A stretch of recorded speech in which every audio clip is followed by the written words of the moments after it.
Hoje nós vamos falar um pouquinho sobre contrato de namoro. Isso mesmo. Se você está namorando e deseja aí oficializar e deixar muito bem claro quais são os direitos e deveres de cada um, basta adicionar aí um contrato de namoro. E essa modalidade vem ganhando força no Brasil.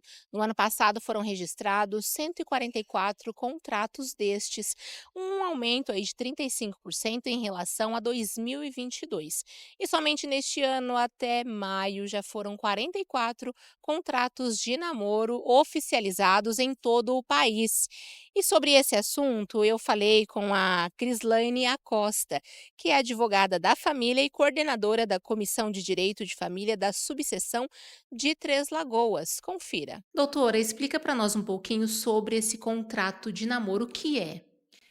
Oi, boa tarde, tudo bem? O contrato de namoro, ele tem ganhado mais visibilidade dentro do cenário jurídico nos últimos anos, especialmente com a pandemia, quando as pessoas resolveram morar juntas e a partir daí ficou um pouco confuso o que seria um namoro, o que seria a união estável. Na verdade, o contrato de namoro ele decorre mais do namoro qualificado. O namoro qualificado, ele é aquele em que as pessoas geralmente coabitam junto, porque para um contrato de namoro precisa haver a coabitação, que não é uma regra para a união estável, mas eles coabitam juntos. E para que se evite uma confusão patrimonial ou ainda evitar futuras efeitos sucessórios, institui-se esse contrato de namoro, que nele vai ficar claro que as partes não têm intenção de constituir família, pelo menos naquele momento. E o casal que optar pelo contrato de namoro, ele já pode o fazer no início do relacionamento ou tem um prazo? Não, eles podem fazer a qualquer momento, e dentro desse contrato a gente pode especificar que ele vai ser válido a partir daquela data, ou também pode ser retroativo, a partir do início do namoro. E doutora, a gente vê que esse tipo de contrato vem ganhando força no Brasil, né? Vários casais têm optado. Na sua opinião, quais são os prós e os contra de fazer um contrato de namoro? Bom, eu entendo que a forma positiva de ver esse contrato é que a gente consegue definir ali, no início de uma relação, quando o casal ainda está se conhecendo, você pode definir o que é apenas um namoro, e que você não tem ainda a intenção de ultrapassar a linha para uma possível união estável, ainda mesmo um casamento.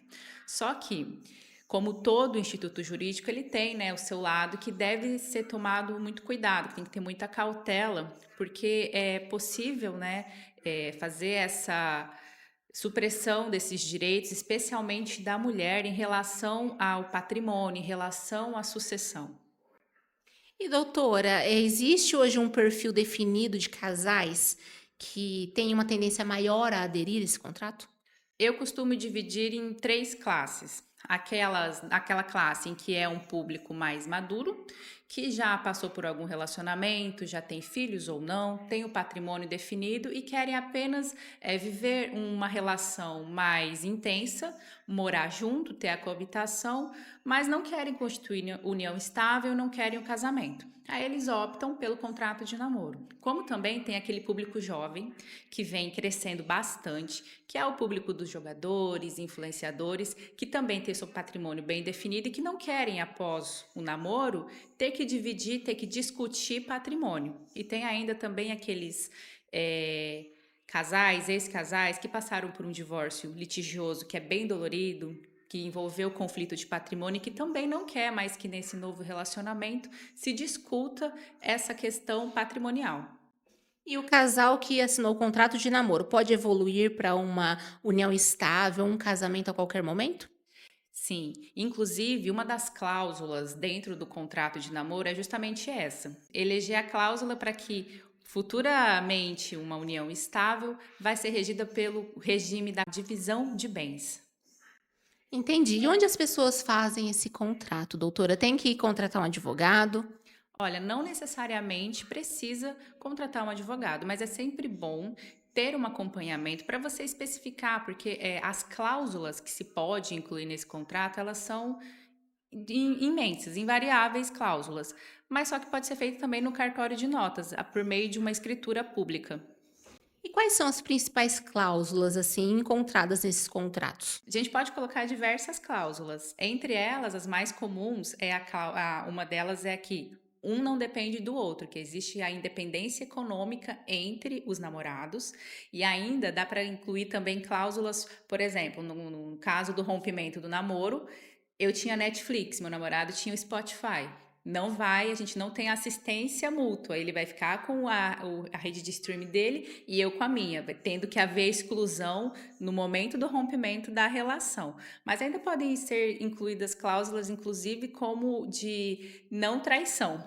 Doutora, o contrato de namoro pode ser um respaldo para o casal que de repente mora junto há muito tempo, não assinou nenhum papel de união estável, porém num término há quem recorra, né, e prove que esteve junto com aquela pessoa e eles acabem tendo que partilhar bens. O contrato do namoro poderia estar mais definido e evitar tudo isso. Olha, ele vem numa evolução, numa crescente, justamente nesse sentido. Porque quando uma pessoa passa 2, 3 anos juntos e não existe um período específico para que configure a união estável, se não existe nenhum contrato de namoro estipulando que não havia intenção de constituir uma família, que não havia intenção da união estável, através de provas e documentos, é capaz sim de configurar essa união estável e todo aquele patrimônio que foi conquistado na constância daquele namoro, mas tido como união estável, vai ser partilhado entre os dois. Porque quando não existe uma fixação de um regime diferente dentro da união estável, o que vai seguir é pela partilha de bens, quando dissolver essa união estável. Então, o contrato de namoro serve nesse sentido para resguardar o patrimônio de ambos. Portanto, conforme a advogada explicou, se você deseja fazer um contrato de namoro, é possível fazê-lo num cartório ou até mesmo contratar um advogado. E existem cláusulas bem curiosas, entre elas até mesmo quem vai lavar a louça, quem vai cuidar do pet e muito mais. Agora eu finalizo com a pergunta: o que você acha sobre contrato de namoro?